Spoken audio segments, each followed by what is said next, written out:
Pais amados, estamos aqui já na lição 13, né? A última lição dessa revista, né? Que tratou sobre cosmovisão cristã e o subtítulo Vetores para a Vida. A lição 13 tem como título também A Volta de Jesus. Estou aqui com o irmão Daniel, o autor da revista, e estamos felizes, né, de estarmos nessa parte final também, depois de muitos dias, muitas lições, aprendendo bastante. É motivo de alegria mesmo, chegamos à 13ª lição, estamos fechando o primeiro trimestre do ano de 2024, né? Passou muito rápido. Pra gente aqui foi um prazer estar nesse momento aqui com vocês, podendo refletir, mesmo nós aprendendo mais sobre a palavra de Deus aqui, né? Nós comentamos a revista, mas também aprendemos e somos alimentados por essa palavra que tem um compromisso em si mesmo de se renovar a cada manhã.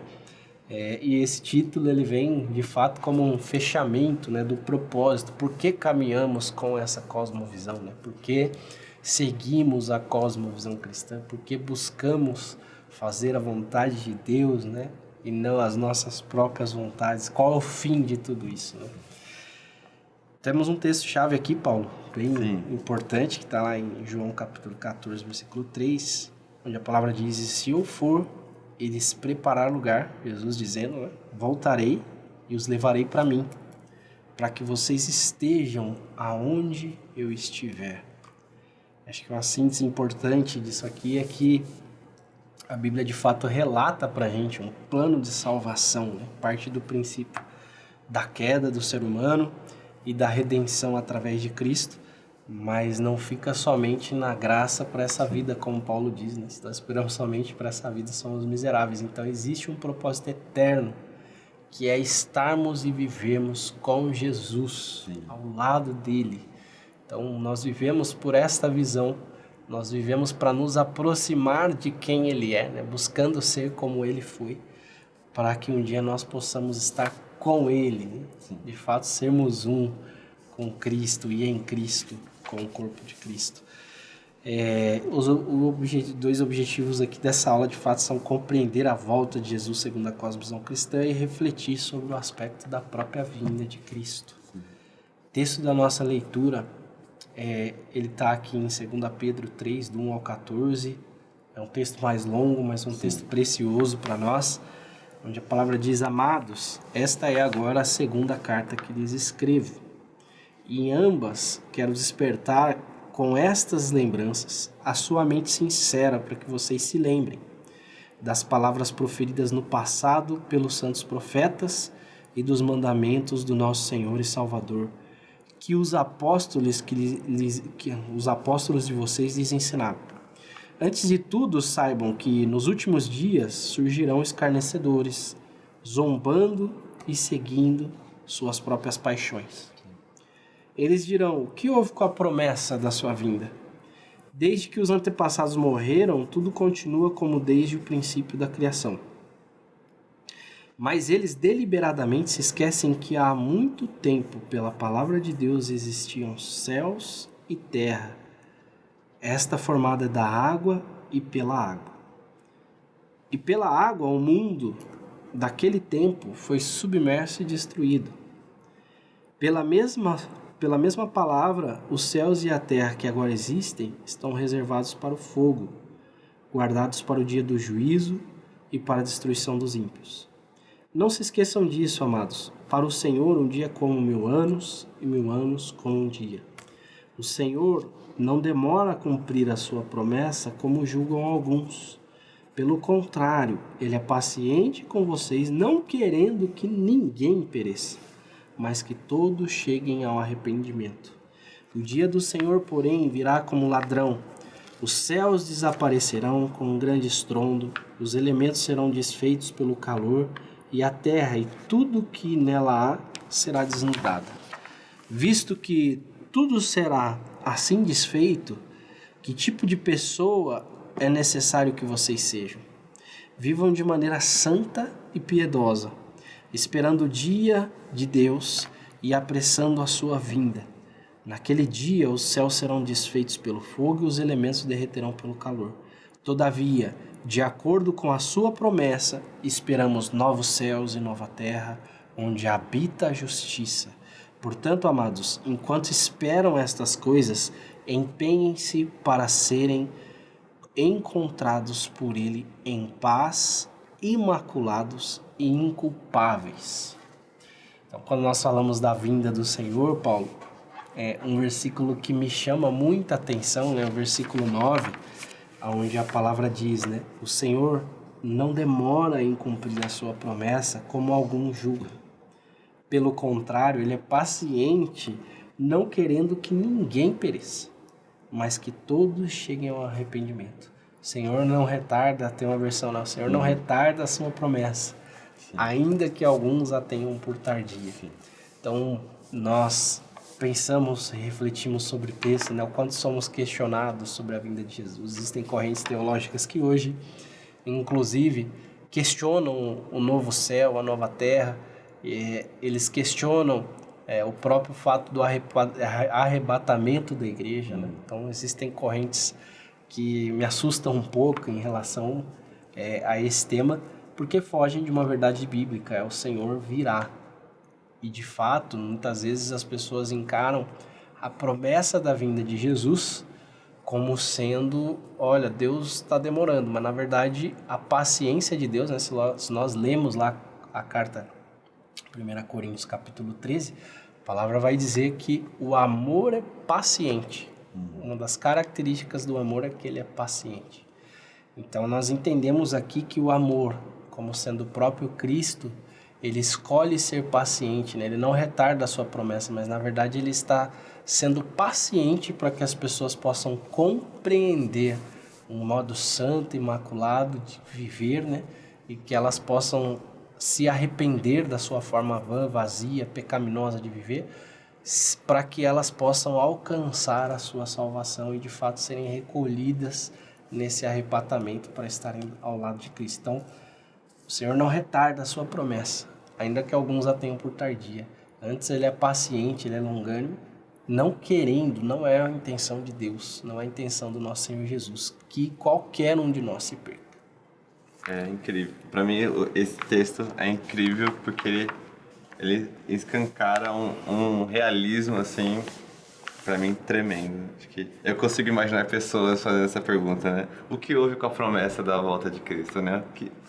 Consigo imaginar várias pessoas, né, que a gente conhece, né, ou várias ideologias, pessoas que seguem ali, que falariam essas frases aqui, questionariam, né, iriam ser incômodas ali com essas questões. E Pedro já, né, inspirado pelo Espírito Santo, já estava vendo isso, de que,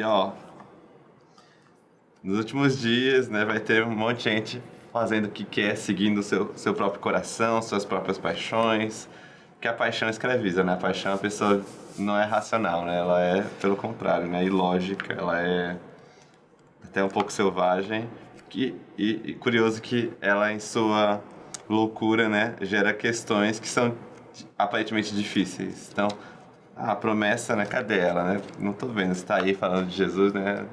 Séculos aí e não tô vendo nada, né? E Pedro, né, eu gosto de, quando sempre encarar uma carta de um discípulo, né, de um apóstolo, procurar o mestre. Então aqui Pedro recita Jesus, que Jesus também usa Noé para falar dos tempos finais. Então Pedro aqui está citando o mestre dele, Jesus, que falou do exemplo, né, de Noé lá do Gênesis, né, como ilustração dos dias finais, de que, olha, também naquele tempo demorou uns séculos ali, né, de construção de arca, e aconteceu, né? Parecia loucura na época. E veio água, veio chuva, algo inédito, que mudou tudo. E veio depois a questão do tempo, né, dessa questão da demora, da promessa, do 1000 anos como um dia para o Senhor, de que a nossa noção de tempo ela é muito frágil, né? Ela é muito Infinita. pequena, ela é muito limitada.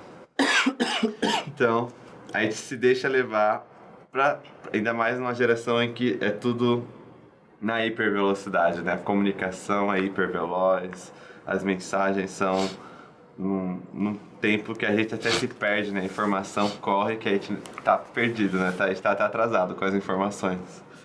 Mas o tempo de Deus não é assim, né? Ele é perfeito, Deus fez as contas, né? Ele olhou para o destino da humanidade, olhou para o destino de cada pessoa, ele fez as contas, ele sabe, ó, é esse dia, né? Coisa que nem os anjos sabem. Jesus não quis revelar para os discípulos, né? Disse, né, que está com o Pai. O tempo e a hora, né, desses dias está com o Pai, né? Até que as taças sejam cheias, até que tudo esteja perfeitamente alinhado para que ele venha. Exato, e nós vemos que, como nós já mencionamos em aulas anteriores, Paulo, existe um livro, né, que é o Apologética Pura e Simples, de Alistair McGrath, que é um professor de Oxford contemporâneo nosso, que vai dizer que essa é a diferença, né? Essa esperança que nós temos naquilo que é eterno, na vinda de Cristo, ela é de fato a diferença entre aquele que crê e aquele que não crê no próprio Deus, em Jesus Cristo, na palavra de Deus. E um dos pontos que nós entendemos a partir dessa visão, né, da cosmovisão bíblica sobre a volta de Jesus, é que a volta de Jesus, quando nós olhamos para a volta de Jesus, nós não podemos entender a volta de Jesus somente como sendo um elemento para a nossa salvação. Sim. Mas nós temos que entender este elemento da volta de Jesus como sendo um chamado à responsabilidade dos cristãos. A responsabilidade do trabalho, da evangelização, de alcançar o perdido, de apresentar Jesus àqueles que necessitam conhecer, para que nós possamos, né, acelerar, digamos, a vinda aqui de Cristo, e que nós possamos levar essa mesma esperança que nós carregamos no nosso coração àqueles que se encontram perdidos, desanimados, abatidos, sobrecarregados, presos. Então, nós temos esse chamado à responsabilidade que diz respeito à vinda de Jesus, né? Nós precisamos preparar o caminho para que ele volte, né? Que nós possamos ser como João Batista, né? A voz que clama em meio ao deserto, preparando o caminho do Salvador, né? Preparando os corações para que eles possam receber a Cristo e alcançar o prêmio da salvação, né? Soberana vocação aí, para que nós possamos estar com Cristo. E esse tema ser o último da lição da revista faz todo sentido, de que ao longo das lições a gente estava falando sobre o quem somos, né, o porquê somos, né, tudo que a cosmovisão cristã está abarcando em termos de identidade, em termos de prática no dia a dia, prática no cotidiano, nas áreas da vida, seja trabalho, seja vida na igreja, seja lidando com o sofrimento, seja lidando com os pensamentos, com a sexualidade, então coisas do tempo presente, de certa forma. Só que aqui a gente está olhando pro futuro, né, para a conclusão. Não só a conclusão da vida individual de cada um, mas a conclusão da história humana. Então, que nós cremos que está aqui, nesse evento, né, que esperamos, ansiamos, né, a esperança, como você falou, né, citando o Alistair McGrath. Então, e nós temos que ter isso bem forte, porque o texto também bíblico vai nos chamar de embaixadores, né? Então, temos uma pátria, né, celestial, a quem nós fomos delegados, a quem nós pertencemos, a quem nós voltaremos, a quem nós voltaremos ainda não conhecendo, né? É um dos paradoxos, né? Nós vamos voltar para um lugar que a gente não conhece. Então, a volta dos que não foram. A volta dos que não foram. Então voltaremos, né? Retornaremos pro princípio, né? Pro estado de estar com Deus, ligado com Deus plenamente, com Ele às claras. E ansiamos por isso, né? Somos embaixadores, então estamos aqui representando Ele, falando dele, falando, ó, essa terra vai ceder, né? Esses reinos vão cair, os tronos cairão, os poderes humanos vão cair, os poderes das trevas vão cair, mas um poder não vai cair. Esse já começou e vai se espalhar e reinar de glória em glória. E eternamente. E eternamente. Queremos um bom final, mas não é um fim. Exatamente.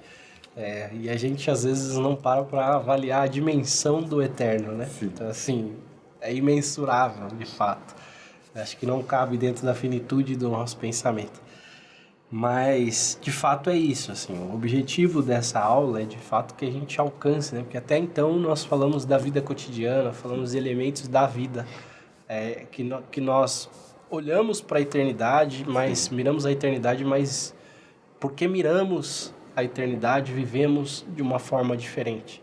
Vivemos a partir dessa cosmovisão, né? Dessa lente. Essa lente mira a eternidade, mas reflete, de fato, no aqui e no agora.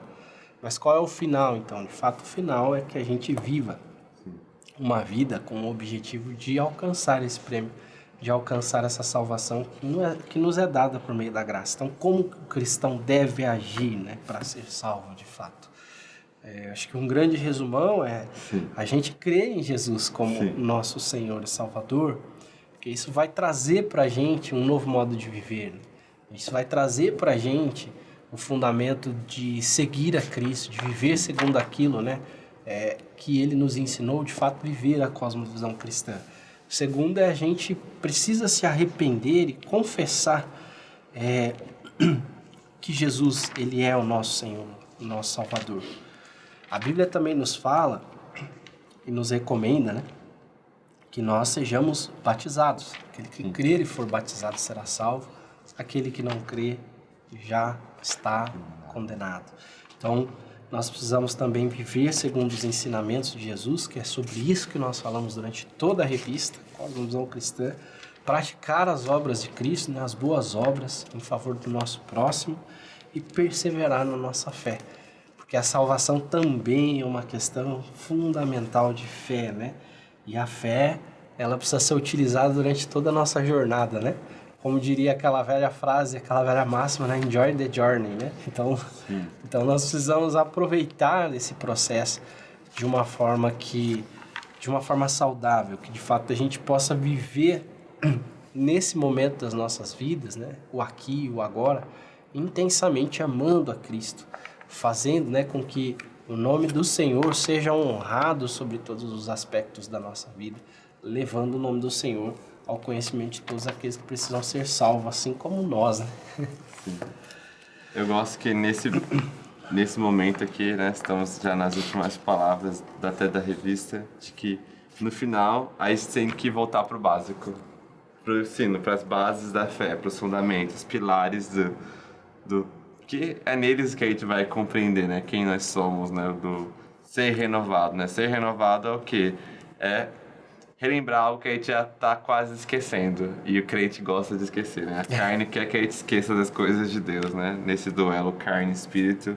Então a gente tem que estar sempre renovando a mente, renovando o coração, encharcado, né, das coisas de Deus, deixando sempre com mais azeite na botija, mais óleo para a lâmpada não se apagar. E isso é com a base, que é Cristo, né? Seja crer nele, seja estar sempre renovando o nosso arrependimento, né? Buscando, né? Nunca achar que a gente está perfeito, mas reconhecendo que precisamos confessar nossas falhas, buscar, né, ser diferentes, buscar o Espírito Santo, né? Estar, né, os batizados, né, estar nos cultos de ceia, estar lá sempre relembrando, né, a memória do Cristo morto e ressurreto, ver, né, que com a leitura bíblica, né, você vai sempre perceber que você tem pontos a melhorar, tem coisas que você não está ainda alinhado com a palavra, coisas que o Espírito Santo vai mostrando para você. Então, estar com a leitura bíblica em dia ajuda você a perceber que você não está, né, no estado 100% de santidade, que você fala, nossa, eu preciso melhorar em tantos aspectos. Então, descobrir coisas que Deus quer falar com você, que Deus quer te usar. E, como já vimos, né, estar ligados ao grupo, né, ao rebanho, à igreja, ao povo de Deus. Eu gosto muito de um dos versículos que eu gosto de usar para falar de resumos de Deus. É quando Deus fala com Miqueias, no capítulo 6, de que homem, Deus já te falou que é bom, né? O que Deus exige de você, né? Seja justo, ame a graça, ande em pureza, né? Comigo, né? Ande comigo em santidade. Então, Deus já falou pro homem o que é bom. Só que o homem esquece. Ele tenta atalhos, tenta fazer do seu próprio jeito, mas não é do seu próprio jeito, pelo contrário, né? É buscando o melhor espelho, buscando o caminho que está iluminado. por mais que para a carne seja desagradável, para o espírito, né, que está sempre pronto, é sempre olhar para o Cristo, o autor, consumador. Ele é aquele que vai dar as lentes para esse óculos que a gente usa, né? Essa cosmovisão que a gente está colocando. É ele quem vai fazer com que a visão exista, né? Que não seja apenas um breu, não seja apenas uma visão tenebrosa, de trevas. É ele quem vai dar sentido às coisas. Então, ainda que eu fosse cego, o sol ainda é sol e ele ilumina. Então, e é pelo sol, né, pela luz do sol que batendo nos objetos que eu consigo ver quem são esses objetos, né, pela reflexão deles. Então, a partir da fonte de luz que as coisas ganham textura, ganham sentido, ganham formato, ganham não apenas o 2D, mas a terceira dimensão, ganham profundidade. Então, Cristo vai ser a nossa régua. Então, quando a gente fala de cosmovisão, eu estou falando, quem que é a minha régua? Quem que é a minha referência? Quem que é a minha lâmpada? Quem que é o meu sol para me guiar? E, sendo cristã, é o próprio Cristo, é o Messias. É Ele quem é a nossa referência, a nossa boa medida de balança. E além do elemento da salvação, né? Então, conclusivamente aqui, o que a gente traz é que além desse elemento da salvação servir de conforto para o cansado, para o abatido, ou de esperança para aquele que está vivendo de fé em fé, diariamente lutando, né, para viver segundo a régua que é Cristo, segundo a meta que é ser como Ele, também existe o elemento de que dois pontos de vista estão postos à mesa. Então, o primeiro ponto de vista é daquele que crê, que é conduzido para essa esperança. Sim. O segundo ponto de vista é o do secularismo, da visão não cristã, que é aquela visão que vai jogar todo mundo para a caixinha do nada. Morreu, acabou, nós somos pó e não temos nenhum tipo de eternidade nos aguardando. Para aquele que crê, há também a concepção de que aquilo que nós vivemos, ou a forma que nós vivemos, vai definir a nossa eternidade. Então, por isso lutamos, por isso corremos, por isso queremos viver como Cristo e em santidade. Tropeçamos, vacilamos e fazemos uso da graça de Cristo, porque Cristo já pagou o alto preço. Ele já cumpriu a missão mais difícil. Ele veio, né? João 3,16, porque Deus amou o mundo de tal maneira que deu seu Filho unigênito, deu Cristo, para morrer, né? Para que todo aquele que nele crê não pereça, mas para que eles tenham um encontro com a vida eterna. Então o preço já foi pago. A nós cabe tentarmos e lutarmos para ser todo dia como Ele. E então precisamos buscar esse caminho de excelência em Cristo. Então esses dois caminhos estão postos na mesa e nós precisamos todo dia fazer uma opção. Sim. Vivemos segundo a visão secular, a visão não cristã, ou vivemos segundo a cosmovisão cristã e sermos parecidos com Cristo, para podermos desfrutar, né, do que eu trago aqui nos dois últimos textos da conclusão, e são dois versículos que particularmente até me emocionam, falam muito comigo. O primeiro está lá em 1 Coríntios, capítulo 2, versículo 9, que diz: todavia, como está escrito, olho nenhum viu, ouvido nenhum ouviu, mente nenhuma imaginou, passou perto, né, do que Deus imaginou, que Deus preparou para aqueles que o amam. E ali também em Apocalipse, né, 21, versículo 4 e 5, a palavra diz: Ele enxugará dos seus olhos toda lágrima. Não haverá mais morte, nem tristeza, nem choro, nem dor, pois a antiga ordem já passou. Aquele que estava assentado no trono disse: Eu estou fazendo novas todas as coisas. E acrescentou: Escreva isto, pois essas palavras são verdadeiras e dignas de confiança. Esse versículo até me arrepia um pouco, né? Porque nós imaginamos a cena do próprio Deus assentado no trono, dizendo: Eu estou fazendo nova todas as coisas. E anota aí, porque essas palavras são verdadeiras e elas vão acontecer, elas são dignas de confiança. Então nós caminhamos para esse caminho, com essa visão, para que nós possamos alcançar, né? Para que a gente possa alcançar essa meta de viver o que olhos não viram, nem ouvido ouviu, nem subiu ao coração do homem, ou mente nenhuma conseguiu imaginar, que é aquilo que Deus tem preparado para aqueles que o amam. Precisamos amar a Deus, né? Cada dia mais e mais e mais. Eu lembrei tem um filósofo matemático, teólogo também, Pascal, que ele fez alguns chamam de aposta de Pascal, de que não vale a pena você correr o risco de estar errado apostando sua eternidade contra Deus. Então, se você estiver errado, você perde sua eternidade. Então, você nunca vai vencer o infinito. A tabela verdade de Pascal. Você nunca vai vencer o infinito. E uma frase que aparece algumas vezes no texto bíblico é: "Cri, por isso falei", né? Então, crendo, né, primeiro, depois eu afirmei, declarei, proclamei. E justamente com esses textos finais do livro de Apocalipse, né? Antes, né, o crente imaturo, né, o medroso, vai olhar para o texto de Apocalipse e vai ficar com medo. Mas agora, né, ele que já está mais antenado, né, mais cheio da presença, né, ele tem esperança, né, desses dias finais. Por mais que apareçam, né, algumas catástrofes, né, são para consumar, né, são para enrolar esse céu aí, né? Eu acho muito bonito, né, a ilustração bíblica, né, que o céu vai ser enrolado, né, como se fosse um tecido, né, algo que fisicamente até a gente gasta a nossa imaginação de que Deus vai enrolar tudo, né, vai consumar, vai fazer uma nova dimensão, coisas novas, né, a Jerusalém vai descer, então tudo vai ser diferente, né, até quem sabe a física, a matemática vai ser diferente, que é uma nova realidade que a gente não consegue nem imaginar, né? Exatamente. As ruas de ouro. Por que de ouro? Porque o ouro vai ser tão desprezível, né? Que ele vai ser um paralelepípedo da rua. É uma matéria-prima qualquer. Qualquer coisa.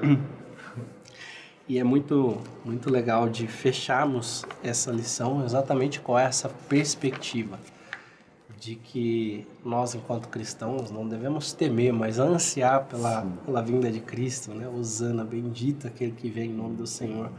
E oramos para que isso aconteça, que nós estejamos preparados enquanto igreja, enquanto cidadãos, enquanto na nossa vida integralmente, né? Que nós estejamos preparados para sermos recolhidos ao convívio com o nosso Senhor. Essa é a nossa esperança e por isso caminhamos nessa cosmovisão. Irmãos, eu particularmente aqui quero agradecer, né? Também vou abrir para o irmão Paulo falar um pouquinho, mas agradecer por essa jornada juntos. Uma jornada de fato de aprendizado. Como abrimos aqui falando nessa última lição, é uma lição especial que visa de fato fechar o ciclo do porquê nós vivemos como vivemos enquanto cristãos, porque pregamos, porque cremos nessa mensagem. Sim. E quero agradecer por toda a sua atenção, por toda a sua dedicação no estudo das lições.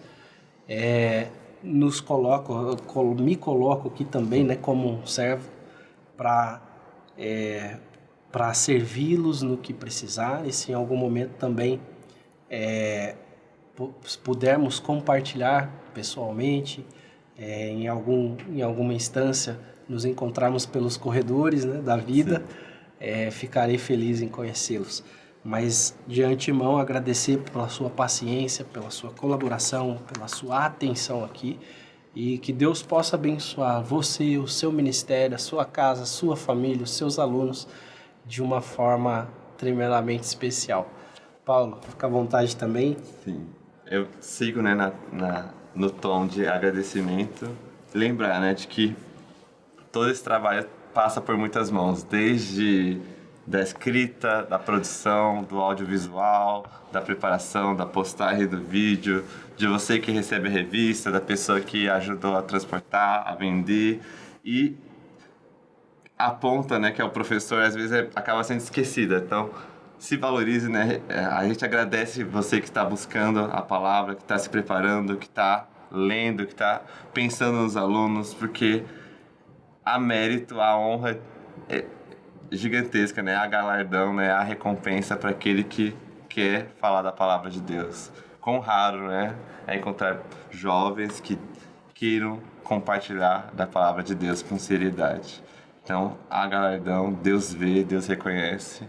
Então, mais do que o meu agradecimento, né? Ou o meu reconhecimento, é saber que há um Deus que tudo contempla. Deus possa abençoar cada um de vocês. Seguimos por aqui e fazemos voto de que continuem se aplicando nas próximas revistas, nas próximas lições. Um grande abraço para vocês.